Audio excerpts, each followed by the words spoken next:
बिहार में लगातार एक नाम सुर्खियों में बना हुआ है। वह नाम है मनीष कश्यप का। कई लोग उनके समर्थन में खड़े हैं तो कई उसके विरोध में भी डटे हुए हैं। और सूत्रों के हवाले से जो जानकारी मिल रही है कि मनीष कश्यप पर लगातार शिकंजा कसता ही जा रहा है।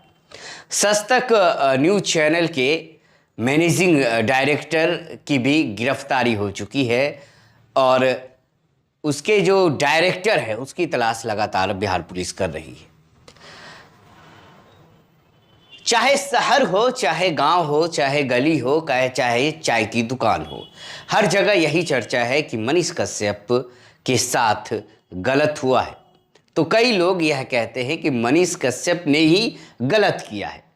लेकिन मनीष कश्यप गिरफ्तार इसलिए हुए हैं कि उन्होंने झूठी खबर एक प्रोपेगेंडा के साथ फैलाई ताकि गरीब मजदूर लोग जो है बेचारे जो कमाने के लिए बाहर गए हैं उसका गुस्सा कहीं ना कहीं अभी जो सरकार है उस पर निकल पाए। और उस तैयारी में उस समय को भी चुना गया जब खुद बिहार के उप मुख्यमंत्री तेजस्वी यादव चेन्नई गए हुए थे।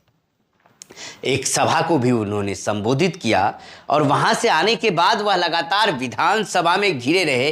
बीजेपी के नेताओं ने लगातार वीडियो के जरिए और वायरल वीडियो में जिस तरह से मजदूर को मारा जा रहा था, डबिंग आवाज में केरल के भाषा में, तमिलनाडु के भाषा में उससे बोला जा रहा था कि आप बिहार के हो, हिंदी हो, बाहर भागो। एक पूरी साजिश की तरह वीडियो को, पुराने वीडियो को भी फिर से एक अपडेटेड वर्जन में उसको ओवर वॉइस करके चलाना और उस समय चलाना जब तेजस्वी यादव चेन्नई में हो, उस समय चलाना जब विधानसभा सत्र चल रहा हो, उस समय चलाना जब 2024-2025 की हर घर में हर नेताओं के द्वारा तैयारी चल रही हो, हर पार्टी के द्वारा तैयारी चल रही हो। तो उसके बाद जब यह खबर लगातार फैलने लगी कि बिहार के जो हिंदी भाषी मजदूर है, बिहार हो, यूपी हो, उत्तर भारत के लोग जो है उसे तमिलनाडु में मारा जा रहा है, काट दिया जा रहा है, रोड पे चलने नहीं दिया जा रहा है। उस समय अफरा तफरी का माहौल था, भयावह माहौल था। कई ऐसी जिंदगी है वह बर्बाद हो गई है। कई लोगों की भगदड़ में जाने जाते जाते बची है। कई दिन का सफ़र बेचारे मजदूर भूखे नंगे पांव अपना काम छोड़कर, अपना कारोबार छोड़कर, अपना पैसा छोड़कर सभी तमिलनाडु से बिहार आए। 3 दिन का सफ़र, मैंने एक वीडियो भी आपको पोस्ट किया था, उसमें मजदूर अपनी आप बीती बता रहे हैं कैसे उन्होंने 3 महीने ठेकेदार के पास काम किया, 30 से 40 हज़ार उसका बकाया था। अचानक जब वीडियो देखता है सोशल मीडिया पर उसको डर होता है, घर पे बताता है, घर वाले डर जाते हैं। किसी भी तरह वह जान बचाकर ट्रेन में भूखे पेट नंगे पांव अपना कपड़ा छोड़ देते हैं। जो मेहनत का काम का पैसा होता है उसको छोड़ देता है। वह किसी भी तरह जान बचाकर एक टोली, एक समूह के साथ वह बिहार आ जाता है और उस खबर को सत्य मानकर वह भी सरकार को कोसने लगता है। तो यह एक छोटी सी घटना नहीं है जनाब, एक छोटा सा न्यूज़ नहीं है, यह एक बड़ा खेल था, बड़ा प्रोपेगेंडा था जिसे बिहार के प्रशासन ने बहुत अच्छे से संभाला। यहाँ से जांच टीम गई, वहाँ पर उन्होंने जांच किया तो सब धीरे धीरे खुलासे होने लगे। उसी खुलासे में मनीष कश्यप का नाम सामने आया और मनीष कश्यप के साथ साथ कई लोगों का नाम सामने आया। कई लोग गिरफ्तार हुए हैं, कई लोग भागे छिपे फिर रहे हैं। जो यूट्यूबर सीना तान कर सरकार के खिलाफ खड़े थे, वीडियो लगातार ट्वीट कर रहे थे, वीडियो चला रहे थे बिना सत्य को जाने हुए। बस उन्हें व्यूज चाहिए था, बस उन्हें डॉलर कमाने आना चाहिए था, डॉलर का पैसा अकाउंट में गिरना चाहिए था। बस इसके सहारे वह लगातार ट्वीट, लगातार यूट्यूब पर वीडियो डाल रहे थे। जब उनकी धरपकड़ शुरू हो गई बिहार पुलिस के द्वारा तो सब चूहे की बिल में जाके दुबक गए हैं। और जो पकड़ाए हैं उन्होंने दावा किया है कि वह 180 दिन के अंदर सरकार गिरा देंगे, तेजस्वी यादव को कभी मुख्यमंत्री नहीं बनने देंगे। यानी वही भाषा, जो भाषा बीजेपी बोलती आ रही है, वही भाषा एक यूट्यूबर है जो खुद को पत्रकार कहता है उसके मुंह से निकलता है। तो यह कहां तक शोभा देता है। और आपको पता है कि उस पर कार्रवाई, आप पहले इस बात को समझ ले, उस पर कार्रवाई जो हुई है इस बात को लेकर नहीं हुई है कि उन्होंने गरीबों की आवाज़ उठाया, उन्होंने मजदूरों की आवाज़ उठाया। कितने सालों से उठा रहे थे, खुलकर विरोध प्रदर्शन कर रहे थे, खुलकर हंगामा कर रहे थे। कहाँ एफआईआर हुआ, कहाँ उसने किसी पुलिस ने उसे गिरफ्तार कर लिया।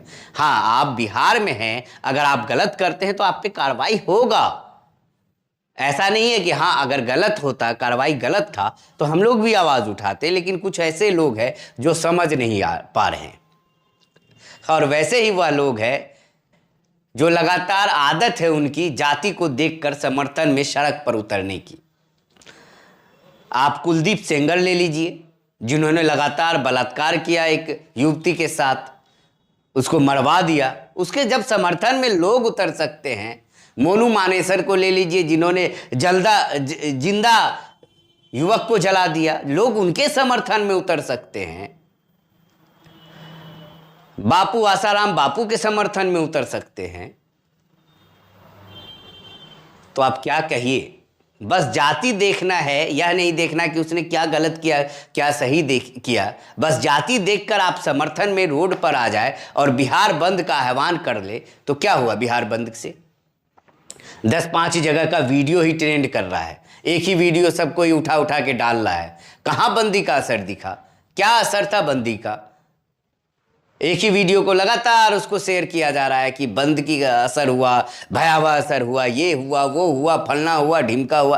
कहीं कुछ असर नहीं देखने को मिला। सामान्य तरीके से दुकानें खुली, सामान्य तरीके से लोग जा रहे थे। हाँ, कुछ ऐसे जगह छिटपुट जगह है जहाँ पर कुछ लोगों ने गुंडागर्दी करते हुए वहाँ पे सड़क जाम कर दिया। तो हालांकि प्रशासन ने कार्रवाई भी किया, लाठीचार्ज भी किया और भूत भगा दिया, भूत छुड़ा दिया उन लोगों का जो किसी भी बात को लेकर सड़क पर उतरने का काम करते हैं। पहले आप समझ जाइए कि क्या गलत है क्या सही है।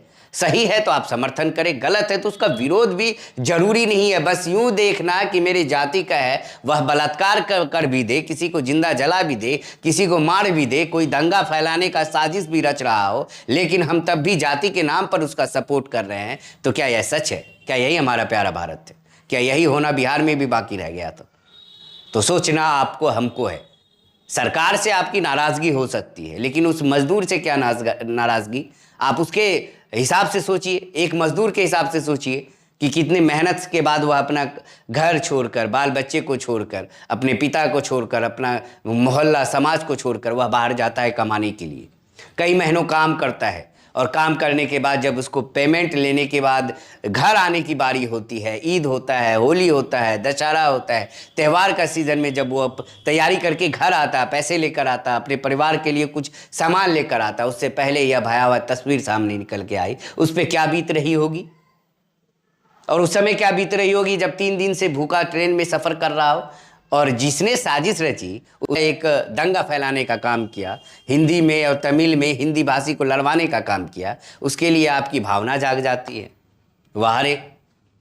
और वो इसलिए जागती है, मैं दावे के साथ करता हूँ, इसलिए जागती है कि वह एक विशेष जाति का है, इसलिए जाति देखकर जो समाज के लोग हैं वह उनका सपोर्ट करते।